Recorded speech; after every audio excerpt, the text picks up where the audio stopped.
우리 한국 교회 주일학교 교육이 갈수록 어려움을 겪고 있습니다. 얼마나 많은 교회들이 주일학교, 중고등부 이 모임들이 많은 쇠퇴일로를 지금 겪고 있는지 모릅니다. 박상진 교수라고 기독교 다음 세대 회복을 위한 그 사역에 힘을 쓰고 있는 장신대 기독교 교육과 교수가 있는데, 그분이 교회 여러 가지 통계 자료를 근거로 지금 한국 교회의 48% 내지 50%가 교회 학교가 없는 현실이다. 그러니까 원래는 있었는데 교회 학교들이 점점 어린이들이 줄어들고 학생들이 줄어들어서 교회 학교가 사실상 해체된 그런 상태다. 이렇게 말하면서 그나마 지금 남아있는 교회 학교마저도 과거의 방식 그대로 교육하는 것을 지속한다면은 새로운 변화를 일으키지 않고 과거의 방식 그대로 교육하는 한 미래 예측 결과는 가능성이 없다. 그러니까 박 교수는 무엇보다도 교회 학교 위기의 첫째 유발 요인을 찾으라. 그 유발 요인이 뭐냐? 부모다라고 지적을 합니다. 그럼 우리 교사들은 한숨 놓을 수 있어요. 아이고 다행이다. 교사가 아니라니까. 그런데 이 박 교수의 다음 말을 들어보면은, 그렇다면은 부모가 누구냐? 예수 믿지 않는 가정에서 나오는 어린이들도 있고 학생들도 있는데, 그러면 부모가 누구냐라고 물었을 때 영적 부모된 우리 교사를 될 수가 있습니다. 그러니까 교회 학교가 다시 살아나느냐 계속 침체하느냐 하는 것은 오늘 우리 교회가 안고 있는 우리의 과제입니다. 누구에게 그 책임이 달려 있겠습니까? 우리 교회 학교 교사에게 달려 있어요.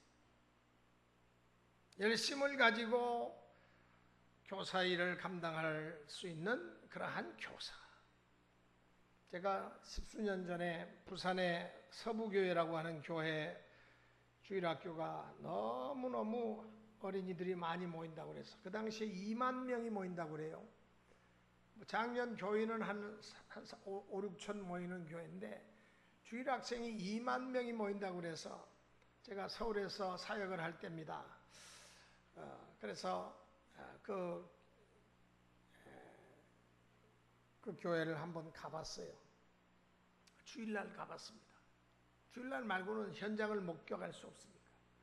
가봤더니요, 그 부산 서부교회 온 동네가 주일날 어린이들이 교회로 나오는 그 모습이, 제가 호텔에서 이렇게 내려다 봤는데, 모텔인데 높은 층에서 제가 있었는데, 이거는 장관이에요. 교사들이 왼손 오른손에 아이들의 손을 붙들고 교회로 나옵니다. 시 당국에서 경찰까지, 주일날 경찰이 나올 수가 없잖아요. 그런데 경찰까지 투입해서 모범 운전자들까지 투입해가지고 이 교회로 나오는 어린이들을, 교회 학교 교사들의 그 발걸음을 조금이라도 도와주려고 여기저기서 교통정리를 하고 있더라고요. 장관이에요. 2만 명이 되는 아이들이 그 교회로 나오는 모습이 너무너무 저한테는 충격적이었습니다. 그게 한 10수년 전 이야기예요. 그래서 얼마 전에 또 제가 부산 서부교회에 대한 궁금증이 있어가지고 또 한번 그 교회에 연락을 해봤습니다. 지금은 주일학생들이 얼마나 모이느냐. 한국에서 제일 많이 2만 명이 모였던 서부교회도 지금은 한 8천 명 모인다고 그래요. 그러니까 거의 60%가 줄었다는 이야기죠.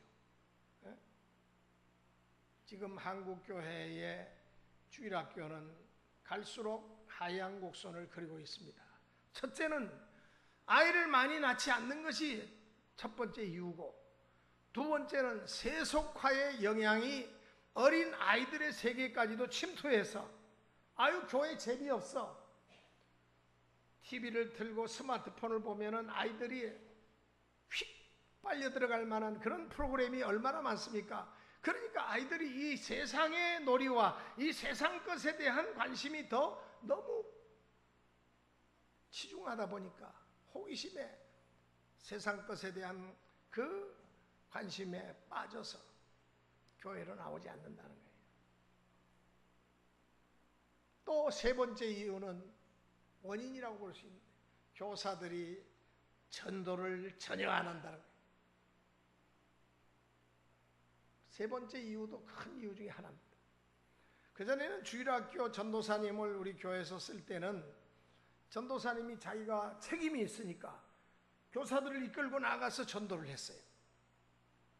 근데 교회가 재정적으로 어렵다 보니까 책임감이 없는 분들을 세워놓다 보니까, 물론 그분들이 일을 안 한 건 아니에요. 토요일마다 나가서 전도를 하고 열심히 했는데도 아이들이 거짓말로 전화번호만 쓰고 오질 않으니까, 전화해봐도 엉뚱한 데 걸리니까 이게 교사들이 낙심이 되고 너무너무 힘이 드니까 전도하는 것을 포기해버리니까 어린이 주일학교가 금년부터 예배를 드리지 않고 있는 실정입니다. 그래서 제가 너무 마음이 안타까워서,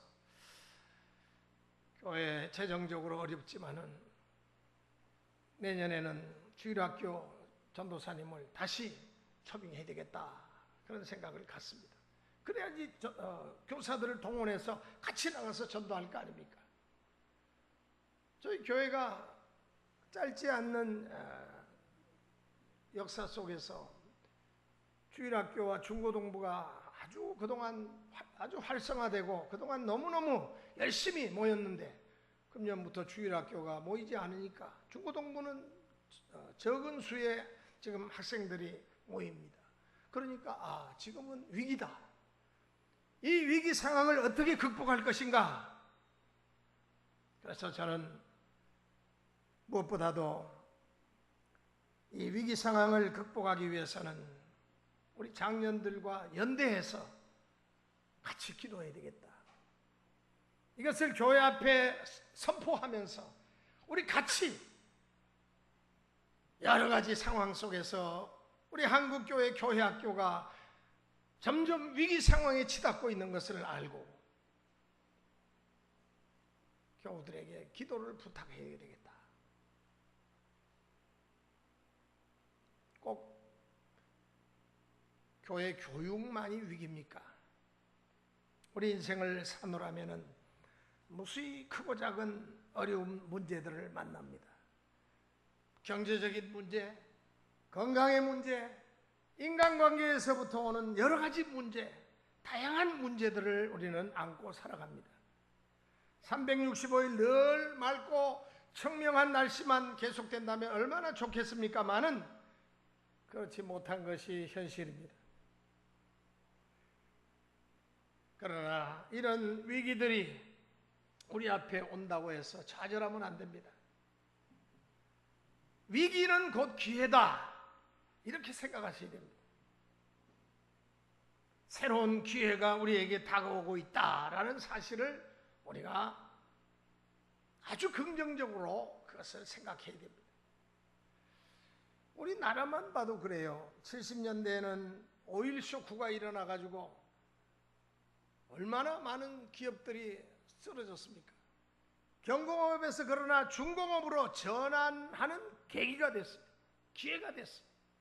80년대는 정치, 사회적인 위기를 통해서 군사 독재에서 민주화를 이루어냈어요. 90년대에는 IMF가 우리 이 나라에 찾아와 가지고 정말로 얼마나 많은 어려움을 겪었습니까? 그러나 대대적으로 온 국민이 똘똘 뭉쳐서 금모으기 운동 앞장서서 최대한 우리가 근검 전략하는 운동을 펼쳐서 그것들이 다 전 국민을 하나로 결집하는 계기가 돼서 IMF를 가장 빠른 시간 안에 졸업하는 그런 나라가 됐지 않습니까? 위기를 기회로 바꾼 겁니다. 2000년대에 들어와서는 글로벌 시대로 전환하는 변화의 전환점이 되었습니다. 그러니까 위기는 곧 기회입니다. 우리 한번 따라 합시다. 위기는 기회다. 이 기회를 우리가 잘 놓치고는 안 돼요. 교회 교육의 위기를 만날 때 교사들이 자포자기하거나 절망하거나 낙심할 것이 아니라 나는 전도도 못하네, 그렇게 생각하지 마시고 새 역사를 창출하는 기회로 삼으시기 바랍니다. 비가 온 뒤에 땅이 더 탄탄하게 굳어지는 것처럼 때로는 시련과 고난이 우리 인생을, 우리 교회를 더 견고하게 만듭니다. 그런 말이 있죠. 잔잔한 바다에서는 좋은 사공이 만들어지지 않는다. 여러분, 잔잔한 바다 좋죠? 그런데 그런 바다에서는 좋은 사공이 만들어지지 않습니다. 1962년도 미국의 케네디 대통령이 아주 유명해졌어요. 그 사건을 계기로 해서 케네디가 유명해졌어요. 위기를 통과한 강한 리더십을 미국 케네디 대통령이 발휘했습니다. 당시 구소련의 핵미사일 기지를 쿠바에다가 건설하려고 이제 구소련 군함에다가 미사일을 탑재하고 이제 쿠바 쪽으로 그 미사일을 탑재한 소련의 군함이 가까이 옵니다. 거기에는 미국 군함이 이제 그 소식을 알고는 또 가까이 오고 있습니다. 당시 케네디 대통령이 핵을 탑재할 미사일을 싣고 오는 구소련의 군함을 향하여 오지 말라고 항의 경보를 보냈지만은 소련은 이것을 무시하고 설마 너희들이 우리를 어떻게 하겠냐 하면서 점점 미사일을 여러 개 탑재한 군함 여러 척이 다가오고 있습니다. 그때 케네디는 물러서지 않고 쿠바의 그 해안의 모든 지역을 그 군함이, 미사일을 실은 군함이 정박하지 못하도록 해상 봉쇄령을 내리고 모든 미국의 핵미사일을 그 오고 있는 소련의 핵미사일을 실은 군함을 향해서 공격 발포 명령, 일촉즉발의 위기 상황까지 갔습니다. 만약에 수역 얼마까지만 진입하면은 발포하라, 발포 명령을 내린 거예요. 일촉즉발의 위기 상황이었습니다. 세계 3차 대전이 터질 수도 있는 위기 중에 가장 큰 위기 상황이 도래해서 세계 모든 매스컴이 대서특필로 보도했습니다. 그래서 세계가 떨었어요. 구소련과 미국이 붙으면은 이거는 세계 대전으로 화한다는 게 너무나도 뻔한 이야기이기 때문에 세계가 벌벌 떨고 있을 때 결국 구소련 미사일을 싣는 함대들은 꼬리를 내리고 뱃머리를 돌려서 자기네 지역으로 돌아갔습니다. 이처럼 위기 상황 속에서 케네디의 강력한 리더십에 전 세계인들이 박수갈채를 보냈어요. 그렇습니다. 목표가 분명한 사람은 어떠한 장애물을 만나도 중단하지 않습니다. 우리 신앙도 마찬가지. 아무리 교회 교육이 위기다, 교회 학교의 50%가 지금 한국 교회마다 교회 학교들이 문을 닫았다, 이런 소리를 들을 때 우리는 물론 긴장해야 됩니다. 그러니까 지금 한국교회가 다음 세대 교육에 대해서 모두가 외치고 있는 거예요. 이럴 때일수록 우리는 하나님을 더 의지해야 됩니다. 하나님을 의지할수록 더욱더 강해집니다. 하나님이 힘을 주십니다. 용기를 주십니다. 내게 능력 주시는 자 안에서 능치 못함이 없습니다. 사람들은 위기를 만날 때 두 가지로 반응한다고 합니다. 첫 번째 반응은 낙심하면서 절망에 빠지는 사람들이 있습니다. 하나님을 원망하고 지도자들을 원망하고 주변 사람들을 원망하고 너 때문이야 하면서 몸부림치다가 심지어는 스스로 목숨을 끊는 사람들도 있습니다. 또 하나의 반응은 위기를 만날 때 오히려 인간의 이 한계를 깨닫고 하나님 품으로 더 가까이 다가오는 사람들이 있습니다. 그렇습니다. 살아있는 물고기는 물결을 거스러 올라가지만은 죽은 물고기는 물결 따라서 흘러가 버립니다. 살아있는 신앙도 마찬가지입니다. 살아있는 신앙은 위기를 만날 때 하나님의 품으로 더 가까이 바짝 다가섭니다. 주님 도와주세요. 우리 한국교회가 지금 교회 학교들이 위기를 당하고 있습니다. 이 위기 앞에선 저희들 주님만을 의지합니다. 도와주세요. 지혜를 주세요. 능력을 주세요. 전도의 힘을 주세요. 이렇게 바짝 다가서야 돼요.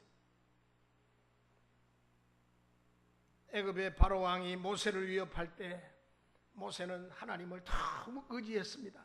이전보다 더 강한 지도자가 될 수 있었던 비결이 어디 있습니까? 하나님을 의지했기 때문에. 성경에 나타난 하나님의 역사는 위기 때 나타났습니다.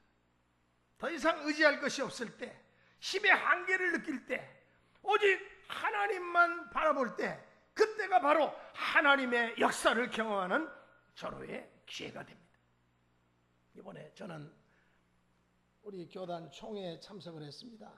한 주간 동안 우리 대한민국 교회 중에 제일 큰 교단, 교세를 자랑하는 예장 합동 측 총회는 온 기독교 매스컴이 스포트라이트를 보냅니다. 모든 노예 대표 목사님들이 그곳에 참석해서 총회가 어떻게 진행되는가 긴장하면서 총회 진행 상황을 보고 또 참여하고 합니다. 여러분, 이 130년이 된 우리 한국교회의 총회 한번 여러분들 인터넷을 통해서 한번 들어가 보세요. 우리 합동총회의 모습이 보입니다. 우리나라 국회의원들이 뭐 국회에서 질의하고 발언하는 그거 명함을 내밀 수가 없어요. 목사님들이 우리 교단 법조문을 다 깡그리 암송을 해요. 다들 성경을 그렇게 암송하면 좋겠는데, 그러니까 이 교단 법에 능한 변사술사들이 그렇게 많아요. 그러니까 조금만 잘못되면은 의장 하면서 언권을 받아갖고는 막 자기 말을 하는데 자칫 잘못하면요, 이거 참 정말 난감한 일들이 벌어질 수 있는 상황들이 많았어요.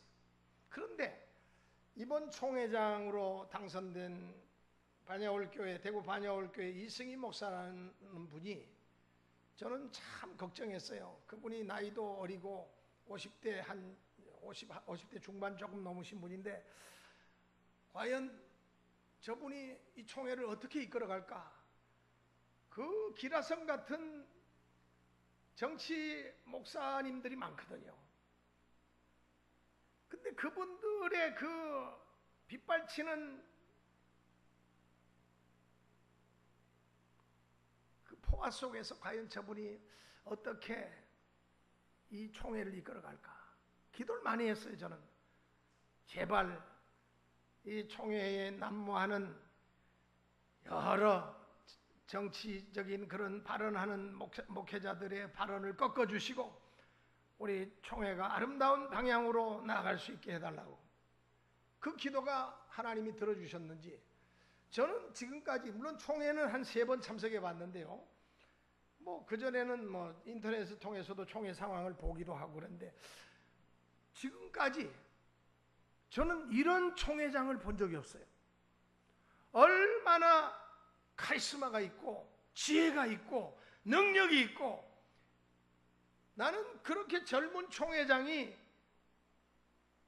우리 대한예수교 장로회 합동 측 헌법에 대해서 그렇게 달통하고 있는 줄 몰랐어요. 오히려 정치 목사님들의 그 발언을 아주 점잖게 꺾어버리는 그 능수능란한 그 회장의 그 기술을 제가 보면서 어떻게 저런 사람이 숨어 있었을까 싶을 정도로 이 총회를 이끌어가는데 은혜스럽게만 이끌어가는 게 아니에요. 한 5분마다 이 위트와 유머가 번쩍번쩍이는데 얼마나 웃으면서 이 총회를 4일 동안 그렇게 지냈는지 몰라요. 그래서 모든 총대들이 마지막 날은 총회장을 향해서 기립박수를 했어요. 너무너무 총회를 은혜스럽게 너무너무 잘 이끌어가니까 타교단의 그 총회장들이 와가지고 일어나서 박수를 치더라고요. 전부 다. 그러니까 하나님의 기도가 응답이 된 것 같아요. 총회 신학교 사태니 또 우리 목회자들의 또 응급에 관계되는 그런 모든 문제들이 이번 총회 임원들을 통해서 해결될 거라고 그렇게 확신을 해요. 정말로 좋은 지도자가, 정말로 많은 성도들이 눈물의 기도를 들으시고 하나님께서 이번 우리 교단에 보내주신 것을 생각합니다. 그리고 이번에 또 부총회장, 저희는 부총회장이 되면은 총회장은 그냥 추대로 이렇게 총회장이 되는데, 또 저와 아주 친한 친구가 이번에 김종준 목사님이, 꽃동산교회 김종준 목사님이 또 부총회장이 되셨어요. 아주 훌륭한 친구입니다. 그래서 너무너무 이번 총회에 갔다 와서 제가 아주 마음이 기쁘고, 우리 총회가 너무너무 그동안 어려웠어요. 힘들고 어렵고 신학교 사태로 인해서 정말로 계속해서 법정 소송에 휘말리고 그랬는데 하나님께서 정말 훌륭한 지도자를 나타내 주시니까, 아, 우리 기도가 응답됐구나. 지난 그 총회 4일 동안 그 총회장의 면모가 100일하에 다 드러나니까 그런 기대를 확신 있게 갖게 되는 거죠. 오늘 말씀은 우리 예수님이 행하신 최초의 이적에 관한 기사입니다. 혼인잔치집에 포도주가 떨어졌어요. 문제가 생겼어요. 위기가 찾아온 겁니다. 아니, 손님들을 많이 초청했는데 생각보다 너무너무 엄청나게 많이 왔어요. 그러니까 포도주가 동일할 수밖에. 오늘 이 사건 속에서 하나님의 역사가 언제 어떻게 일어났는지를 살펴보는 은혜의 시간이 되어졌으면 합니다. 첫 번째, 하나님의 역사는 떨어지는 위기 상황 속에서 나타납니다. 오늘 본문 3절에 우리 같이 한번 읽어보겠습니다. 본문 3절 말씀 다 같이 시작. 포도주가 떨어진지라 예수의 어머니가 예수에게 이르되 저들에게 포도주가 없다 하니, 여기 포도주가 떨어진지라 그랬어요. 여러분, 포도주가 떨어졌다는 말은 지금 축하하러 온 하객들에게 대접할 포도주가 모자랐다는 이야기입니다. 오늘 이 가나에서, 이 혼인잔치에서 우리 주님이 행하신 첫 번째 기적은 위기 상황 속에서 시작했어요. 유대인에게 있어서 혼인잔치집에 포도주가 떨어졌다는 것은 당시 유대인의 전통으로 볼 때는 이거는 창피 중에 창피입니다. 경상도 사투리로 우사당했다 그러는데 우사도 그런 우사가 없어요. 정말로 가족망신이요 가문망신입니다. 당시 유대인에게 있어서 포도주는 일상의 음료로 사용되었는데 잔치집에는 반드시 충분한 포도주가 상비되어 있어야 됩니다. 그런데 이 잔치집에서는 충분한 포도주를 비축했다고 생각했는데 생각보다 더 엄청난 하객들이 몰려들었기 때문에 포도주가 동일한 겁니다. 유대인들은 혼인 예식을 뭐 하루 이틀 이렇게 하지 않고 일주일씩 진행하는 전통이 있습니다. 지금도 그래요. 만일 중도에 포도주가 떨어졌다면 이건 정말 큰일이요, 위기입니다, 낭패입니다. 오늘 본문의 잔치집에도 포도주가 떨어지는 바람에 당황스러운 일이 발생했어요. 위기가 찾아온 겁니다. 혼주와 연회장 모두 다 어쩔 줄 모르고 난감해하고 있었습니다. 어디 가서 빨리 구해올 수도 없는 상황입니다. 그러니까 얼마나 당황했겠어요. 그런데 하나님의 역사는 바로 이런 위기 속에서 시작됩니다. 포도주가 떨어졌다고 했을 때 이들은 하나님의 손길을 경험할 수가 있었습니다. 여러분, 이게 진리입니다. 신앙은 내가 힘이 있고 능력이 있고 내가 할 수 있다라고 하는 곳에는 절대로 기적이 나타나지 않습니다. 어느 곳에서 기적이 나타납니까? 나는 할 수 없습니다. 나는 부족합니다. 주님께서 도와주셔야만 됩니다. 이렇게 주님을 의지하면서 철저히 주님을 붙들 때 하나님의 역사를 경험할 수가 있습니다. 시편 50편 거기 15절에 보니까 환난 날에 나를 부르라 내가 너를 건지리니 내가 나를 영화롭게 하리라는 말씀이 있습니다. 여기에서 주님의 손길을 경험하는 기회를 우리는 찾을 수가 있습니다. 부족한 부분이 있습니까? 여러분에게 부족한 어떤 부분이 있습니까? 어떤 사람에게는 건강일 수도 있어요. 또 어떤 사람에게는 외모일 수도 있어요. 또 어떤 사람에게는 생업일 수도 있어요. 그럴 때 낙심하거나 절망하지 말고 주님께 도움의 손길을 펴세요. 주여 도와주세요. 주님 도와주세요. 그러니까 기도는요, 장황하게 미사여구를 동원해서 막 떠버리는 게 아닙니다. 핵심을 찌르면 돼요. 주님 불쌍히 여겨주세요. 주님 도와주세요. 긍휼히 여겨주세요. 이렇게 기도하면 돼요. 아유, 나는 기도 못해요. 에이, 그 무슨 소리. 기도는 뭐 대표 기도하는 것처럼 여러 개를 이렇게 하는 게 아닙니다. 내가 지금 정말로 안타까운 문제를 놓고 기도하는 거예요. 그러니까 다른 말 필요 없어요. 주님 도와주세요. 우리 한번 따라합시다. 주님 도와주세요. 이거면 돼요. 이거면 돼요. 그러니까 기도 못한다는 이야기 하지 마세요. 주님 도와주세요. 주님 도와주셔야 되겠습니다. 이렇게 겸손히 주님을 의지하는 하나님께서 놀라운 손길을, 능력의 손길을 우리에게 펼쳐주십니다. 하나님의 손길을 경험하는 기회가 된다는 말씀입니다. 성경에 시스기야 왕을 보세요. 열왕기하 20장 1절 6절까지 보면은 시스기야가 병들어 죽게 됐을 때 그때 어떻게 합니까? 하나님께 눈물로 호소하잖아요. 그때 하나님은 시스기야의 눈물을 보시고 15년 생명 연장을 시켜 주셨습니다. 죽을 수밖에 없는 그런 상황에서 너 이제 마지막으로 너는 이제 내 수완이 다 됐으니까 유언해라 그랬는데도 하나님께서는 그가 간절하게 기도하니까 생명까지도 연장시켜 주십니다. 위기에서 우리는 하나님을 의지할 수밖에 없습니다. 하나님의 역사를 경험하는 기회가 될 수가 있는 것입니다. 유다 나라의 또 다른 왕 여호사밧 왕도 그랬어요. 역대하 20장 거기 보면은 모압, 암몬, 마흔 연합군이 쳐들어왔죠. 정말로 엄청난 수의 그 연합군대가 쳐들어왔을 때 여호사밧이 어떻게 했습니까? 하나님의 앞에 나아가서 기도합니다. 하나님, 이 큰 무리를 어찌해야 할지 방법이 없습니다. 주여 오직 주만 바라봅니다. 도와주세요. 이렇게 간절히 기도할 때 하나님의 음성이 여호사밧에게 들려옵니다. 여호사밧 왕이여, 두려워하거나 놀라지 말라. 이 전쟁은 내게 속한 것이 아니라 내게 속한 것이니라. 전쟁의 승패가 사람에게 있는 것이 아니라 하나님께 있다고 합니다. 하나님이 친히 싸워주셔서 승리를 안겨주셨습니다. 여러분, 위기는 기회가 됩니다.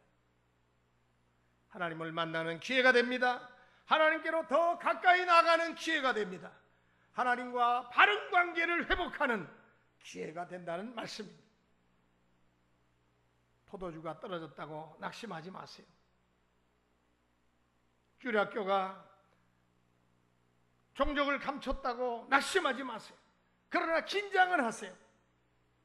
절망하지 마세요. 그러나 기도는 하세요. 위기에서 하나님을 바라보시기 바랍니다. 문제를 바라보지 말고 문제를 해결하시는 주님을 바라보세요. 이름의 주 온전케 하시는 우리 주님을 바라보세요. 그러면은 우리의 미래, 우리 교회 교육의 미래는 소망스럽게 밝게 될 것입니다. 그들이 부족하기 때문에 주님을 찾은 거 아닙니까? 그날 그 연애의 그 결혼식 잔치에 혼주가 얼마나 답답했겠어요. 연회장이 얼마나 답답했겠어요. 그러니까 예수님의 어머니를 찾은 거 아닙니까? 세상 사람들은 부족하다고 느낄 때 여러 가지 인간적인 방법을 찾습니다. 사울 왕도 하나님의 신이 떠나니까 기도해도 응답도 없고 답답한 마음에 어떻게 했어요? 자기가 그 전에 법으로 절대로 우상숭배자들과 신접한 자들과 이 점치는 자들은 절대로 그들을 그들을 찾지 못하게 법으로 금했는데 자기가 답답하니까 밤에 몰래 용하다는 신접한 점쟁이 여자를 찾아가지 않습니까? 사람 찾으면 안 돼요. 그러나 믿음의 사람은 기도의 장소에 찾아가서 하나님을 찾습니다. 성경에 다윗을 보세요. 어려움이 있을 때마다 다른 곳 바라보지 않았어요. 오직 하나님께만 소망을 두고 하나님만 바라보고 하나님만 의지했습니다. 그런 다윗에게 하나님은 상상도 하지 못하는 지혜와 능력을 허락해 주셨습니다. 오늘 우리가 읽은 본문 요한복음 2장 거기에 보니까 연회장은 포도주가 모자란 그 문제를 예수님의 어머니에게 전했다고 그랬어요. 예수님의 어머니는 이 문제를 예수님에게 가지고 나와서 말합니다. 결국 문제는 예수님에게까지 갔어요. 그로 인해서 문제는 해결이 되었습니다. 우리도 부족한 문제가 있을 때, 우리가 안고 있는 교회 교육의 문제가 있을 때, 주일학교의 문제가 있을 때, 중고등부의 문제가 있을 때, 작년의 문제가 있을 때 그 문제를 가지고 우리 예수님께 나아가야 됩니다. 내 힘으로 안 되니까 아이고 내가 한다고 하는 데까지 몸부림치면서 하는 데까지 한다고 했는데도 안 되네. 안 되면 할 수 없지. 그러면 안 돼요. 내가 해도 안 될 때 그때는 그 문제를 가지고 간절한 마음으로 우리 주님께 가지고 나가서 주여 이 문제를 주님께 의탁드립니다 라고 문제를 아뢰일 때 그 문제가 해결함을 받게 되는 것입니다. 두 번째로 위기는 순종을 통해 해결되었습니다. 5절 말씀입니다. 그의 어머니가 하인들에게 이르되 너희에게 무슨 말씀을 하시든지 그대로 하라 하니라. 순종이 뭡니까? 여러분, 순종은 내려놓는 것입니다. 여기서 하인들의 순종을 보세요. 자신들의 생각과 다른 이견을 다 내려놓았어요. 주님이 시키는 대로 했어요. 여러분, 순종에는 이유나 조건이 없습니다. 여러 가지 이의를 제기할 수 있지만은 하인들은 주님이 시키시는 대로 물을 뜨라 하면 물을 뜨고 부으라고 하면 부었어요. 굉장히 미련하고 어리석어 보였지만은 하나님의 역사는 바로 여기에 있습니다. 순종하는데 역사가 일어나요. 주님이 시키는 그대로 순종했더니 물이 변하여 포도주가 되는 역사가 일어났습니다. 내 생각, 내 경험, 내 지식, 내 방법 이거 다 내려놓는 겁니다. 이것이 순종이요, 이것이 신앙입니다. 유명한 기독교 베스트셀러 중에 하나인 내려놓음이라고 하는 책을 쓴 이용규 선교사, 그 뒤에는 더 내려놓음이라고 하는 책을 써가지고 공전의 기독교 이 책들 중에 아주 굉장한 베스트셀러가 됐죠. 여러분, 이용규 선교사는 서울대학을 나와서 하버드 대학에서 박사학위를 취득하고 이제 미국에서도 좋은 직장에서 오라 그러고 아내도 또 다른 학교에서 박사학위를 취득했어요. 그러니까 부부가 훌륭한 어떤 대기업이나 어떤 연구소나 뭐 들어갈 수 있는 데가 러브콜 하는 데가 미국만이 아니라 한국의 대기업에서도 러브콜을 하니까 그래서 금이 환영하면서 한국으로 돌아가야 되겠다라고 생각할 때 하나님의 부르심을 받았어요. 그는 확실히 보장된 미래를 박차고 선교사가 되어서 하나님이 인도하는 척박한 땅 몽골로 들어가서 그곳에서 7년간의 사역을 하고 또 무슬림이 기다리고 있는 인도네시아에 가서 지금 본격적으로 무슬림 사역을 또 한 지 여러 해가 되었습니다. 모든 것을 내려놓고 하나님이 지시하는 대로 가기도 하고 멈추기도 한다는 뜻에서 그는 그런 말을 합니다. 나는 천국의 유목민이다. 몽골 말로 유목민이라는 말이 노마드라 그래요. 노마드. 나는 천국의 노마드다. 나는 그래서 천국의 노마드의 삶을 지향한다. 의미가 있는 말입니다. 여러분과 저는 천국의 노마드입니다. 말세 지말에 선교 영역을 펼쳐나가는 데 있어서 우리 모두가 천국을 향하여 나아가는 유목민과 같은 노마드의 삶을 살아가야 될 것입니다. 우리 성경에 보면은 하나님의 역사는 내 생각, 내 방법, 내 지식, 내 아집을 내려놓고 모든 것을 하나님의 손에 맡길 때 나타났어요. 성경에 나타난 사르밧 가부의 케이스를 봐도 그렇습니다. 열왕기하 17장 15절에 보니까 엘리야의 요구가 지금 과부가 그 아들과 마지막 밀가루 한 종기 남았는데 그거 가지고 기름에다 넣어서 그거 가지고 빵 하나 만들어 가지고 먹고 죽으려고 그랬는데 더 이상 먹을 게 없으니까. 근데 그거 너희 먹지 말고 날 달라는 거예요. 날 달라는 거예요. 이 엘리야의 요구는 윤리나 도덕적으로 볼 때 맞지 않은 방법이었어요. 그러나 사르밧 가부가 엘리야의 말대로 순종해서 자기들이 먹고 죽을 그 한 끼의 양식을 줬더니 망한 것이 아니라 3년 6개월간 기근에서도 자기들의 그 양식 독에 밀가루가 떨어지지 않고 기름병에 기름이 마르지 않는 기적이 일어났다 그랬어요. 하나님의 역사는 내 생각과 내 방법을 초월한 곳에 있다는 사실입니다. 그곳에서 기적이 일어나요. 나만의 문둥병 치유가 언제 일어났습니까? 열왕기하 5장 10절로 그 14절에 보니까 나만이 내 생각을 버릴 때 일어났어요. 자기 생각에는 아니 건방지게 내가 먼 길을 왔는데 내가 누군데 아람 나라의 국방 장관인데 지가 뭐라고 콧배기도 안 보이면서 엘리사 선지가 나와가지고 자기는 머리에다가 안수기도를 해줄 줄 알았는데 그것도 아니고 게하시를 보내가지고 요단강에 7번 몸을 담가라 그 말을 하니까 골이 났어요. 뿔이 났어요. 속이 상했어요. 아니 우리나라에는 요단강보다 깨끗한 강들이 얼마나 많은데 저 지저분한 요단강에 몸을 담그라고 가자! 부하들에게 가자 그랬습니다. 근데 부하들이 그러지 마시라고. 나중에 혼을 내도 나중에 혼내시더라도 지금 저희가 무슨 배짱이 있는지 요단강 물에 7번 담그면 낫는다고 그랬으니까 믿져봤자 본전 아닙니까? 그렇게 하시죠. 부하들의 생각에 그래 듣고 보니까 그렇구나. 내 생각을 버릴 때 기적이 일어났어요. 우리도 말씀 앞에 내 생각을 내려놓아야 됩니다. 이것이 하나님의 능력을 경험하고 은혜를 경험하는 비결이. 위기는 순종을 통해서 해결되는데 내 생각, 내 방법, 내 지식을 내려놓을 때 순종의 열매가 축복으로 우리에게 맺혀지게 되는 것입니다. 아까 우리 축복의 통로 야곱의 축복을 찬송했어요. 얼마나 귀한 찬송입니까?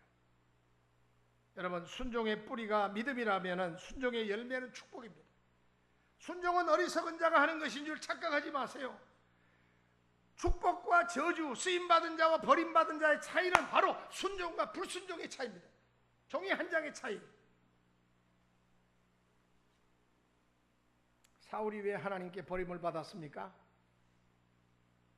그 기골이 장대한 미남 사울이 왜 버림을 받았어요? 불순종 때문이었습니다. 사무엘상에 보면은 사울은 여호와의 목소리를 청종하지 않았다 그랬습니다. 그러나 하나님께 아말렉과의 전쟁에서 이기면은 아말렉에서 잡아온 사람이든 짐승이든 모두 다 하나님의 명령에 따라서 진멸하겠다고 서원했어요. 하나님은 그의 전쟁을 승리로 이끌어 주셨습니다. 그런데 사울은 정작 승리하고 나니까 그 수많은 전리품에 혹했어요. 하나님의 목소리를 거역하고 그 많은 건실한 양과 소와 그 많은 우양들을 다 왕궁뜰 뒤에다가 일부를 숨겨뒀어요. 하나님이 사무엘을 보내서 이 사실을 들춰내니까 회개는커녕 이것은 하나님을 위한 제사 때 제물로 쓰기 위해서 남겨둔 겁니다 라고 구차한 변명을 늘어놓기 시작합니다. 결국 제사장 사무엘은 여호와의 목소리를 청종하는 것이 순양의 기름보다 낫고 순종이 제사보다 나은 것을 알지 못하느냐. 왕이 여호와의 명령을 순종치 아니하였으므로, 청종하지 아니하였으므로 하나님도 왕을 버렸다라고 말합니다. 이때부터 여호와의 신이 사울을 떠났다 그랬어요. 그는 하나님으로부터 버림받은 왕이 되었습니다. 이것이 불순종의 결과입니다. 저는 이번 총회 가서 정말 놀랐어요. 그 기라성 같은 정치 목사님들, 그 말 잘하고 변호사들 저리 가랍니다. 얼마나 말들 잘하고 똑똑한지. 그 교단 헌법책을 모조리 다 암송하는 사람이니까 몇 장 몇 조에 그걸 줄줄줄 다 외워요. 그 사람들이 총회장 앞에서 꼼짝을 못하는 그 총회장의 카리스마 앞에서 꼼짝을 못하고 고양이 앞에 정말 쥐 같은 모습을 보면서 총회장 대신 저분이 얼마나 기도를 많이 했을까? 얼마나 교인들이 열심히 기도했을까? 하나님이 주신 능력이다. 저는 그렇게 생각했어요.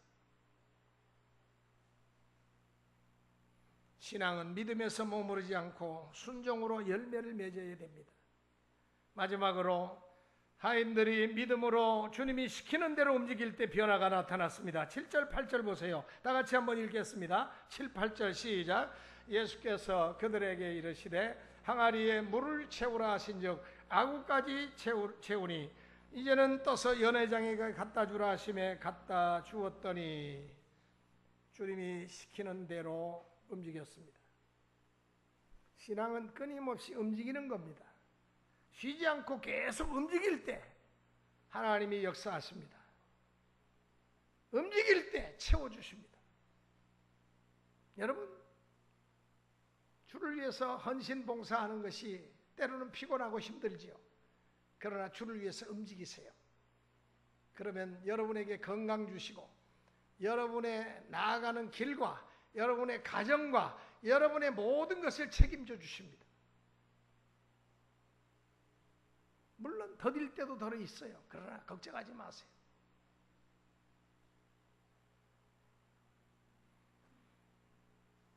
주님은 공중에 나는 새를 보라고 말씀하셨지 나무가지에 앉아서 끄떡끄떡 졸고 있는 저 새를 보라고 말씀하시지 않았습니다. 공중의 새는 먹이를 찾아서 두리번두리번 날면서도 어디에 먹이가 있는가를 찾습니다. 움직입니다. 하나님은 무엇인가를 이루기 위해서 오늘도 움직이는 성도들에게 지혜를 주시고 축복해 주십니다. 주를 위해서 움직이세요. 봉사하세요. 헌신하세요. 나중에 여유가 되면 그때 하겠습니다. 그때는 기회를 놓칩니다. 지금 내 입장에서 힘들고 어렵지만 내가 할 수 있는 일이 무엇인가를 찾으세요. 그러면 하나님께서 여러분들을 더욱더 귀하게 여기시고 세워주십니다. 마태복음 6장 33절에 무엇을 먹을까 입을까 마실까 염려하지 말라 말씀했습니다. 여러분 이 말씀을 잘 들으세요. 무엇을 먹을까 입을까 마실까 염려하지 말라고 했지 준비하지 말라고는 말씀하시지 않았습니다. 무엇이든지 최선을 다해서 준비하는 것은 인간의 몫입니다. 하나님 몫이 아니라 우리의 몫이란 이야기예요. 나사로가 죽었을 때 주님은 마리아에게 직접 돌문을 열라고 하셨습니다. 돌문을 여는 것은 누구의 몫? 사람의 몫이기 때문에 그렇습니다.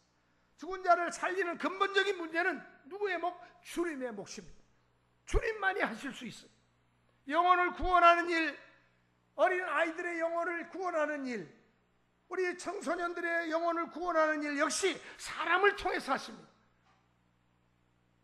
고넬료의 가정에 천사가 직접 복음을 전해준 것이 아니죠. 베드로를 청해서 복음을 듣게 하시지 않았습니다. 이처럼 하나님은 당신의 사역을 믿음의 사람을 통해서 일하십니다. 그러니까 오늘 우리가 가만히 있으면 안 돼요. 움직여야 됩니다. 하나님이 일하시니 우리도 일해야 돼요. 무엇이든지 최선을 다해서 일해야 됩니다. 오늘 본문에도 주님의 말씀을 믿고 하인들이 열심히 움직였다 그랬어요. 채우라고 하니까 채우고 손님들에게 갖다 주라고 하니까 갖다 주는 사이에 물이 변하여 포도주가 되는 놀라운 역사가 기적이 나타난 것입니다. 분명히 하인들은 압니다. 자기들이 그 우물가에서 물을 길어다가 그 통에다가 6 돌통에다가 물을 붓는 것까지 자기가 했어요. 그런데 그 물을 손님들에게 떠서 갖다 주라고 하면서 속으로 의아한 마음이 들었을 거예요. 아니 왜 물을 갖다 주라고 그러지?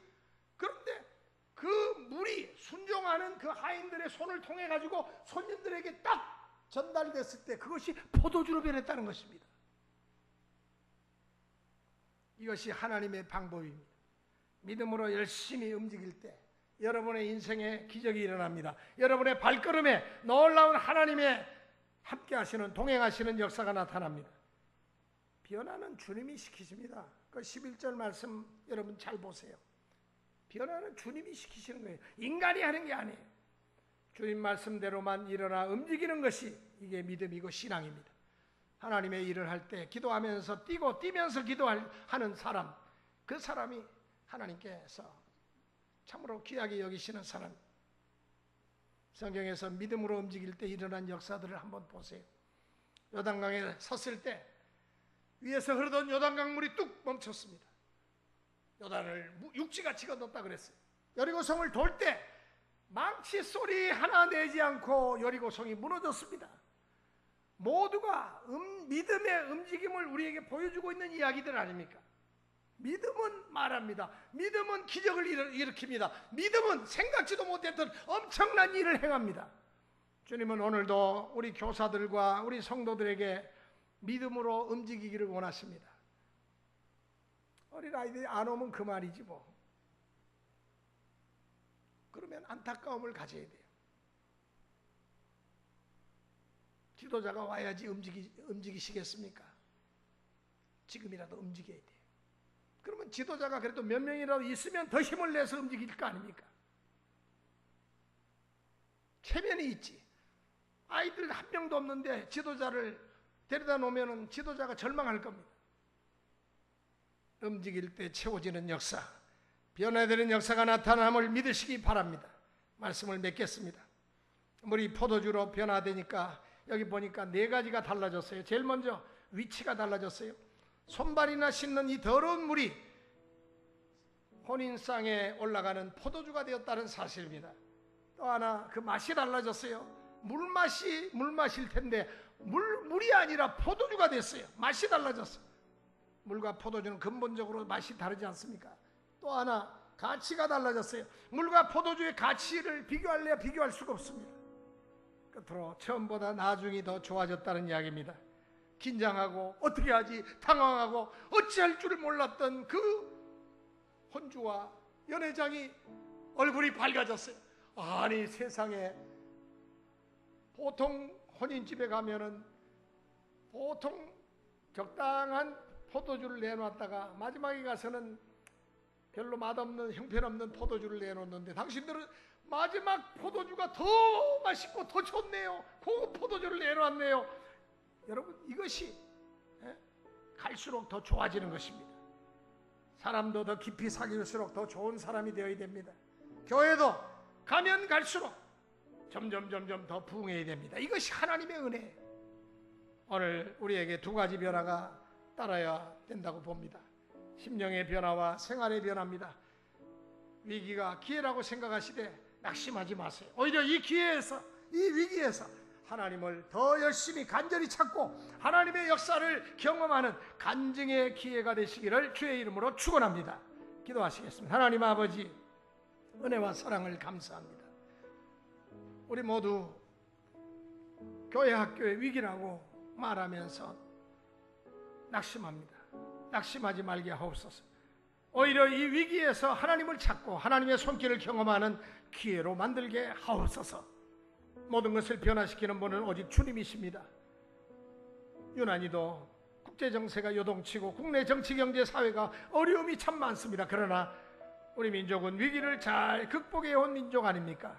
우리의 신앙도 그렇게 되게 하옵소서.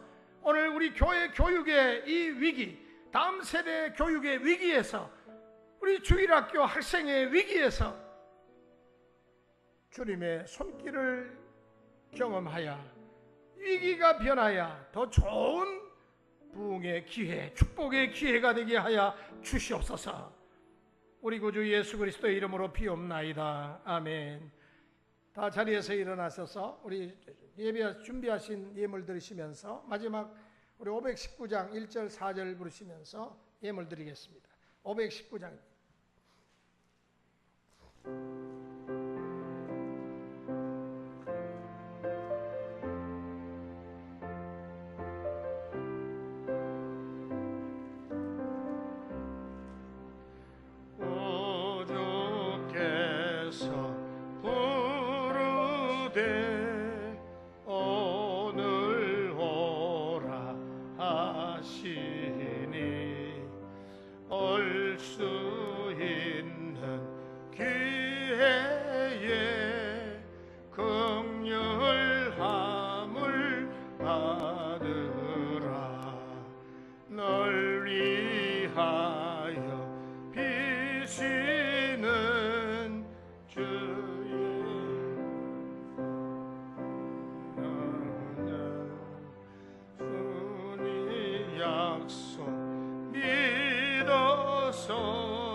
내 구주로 섬기라.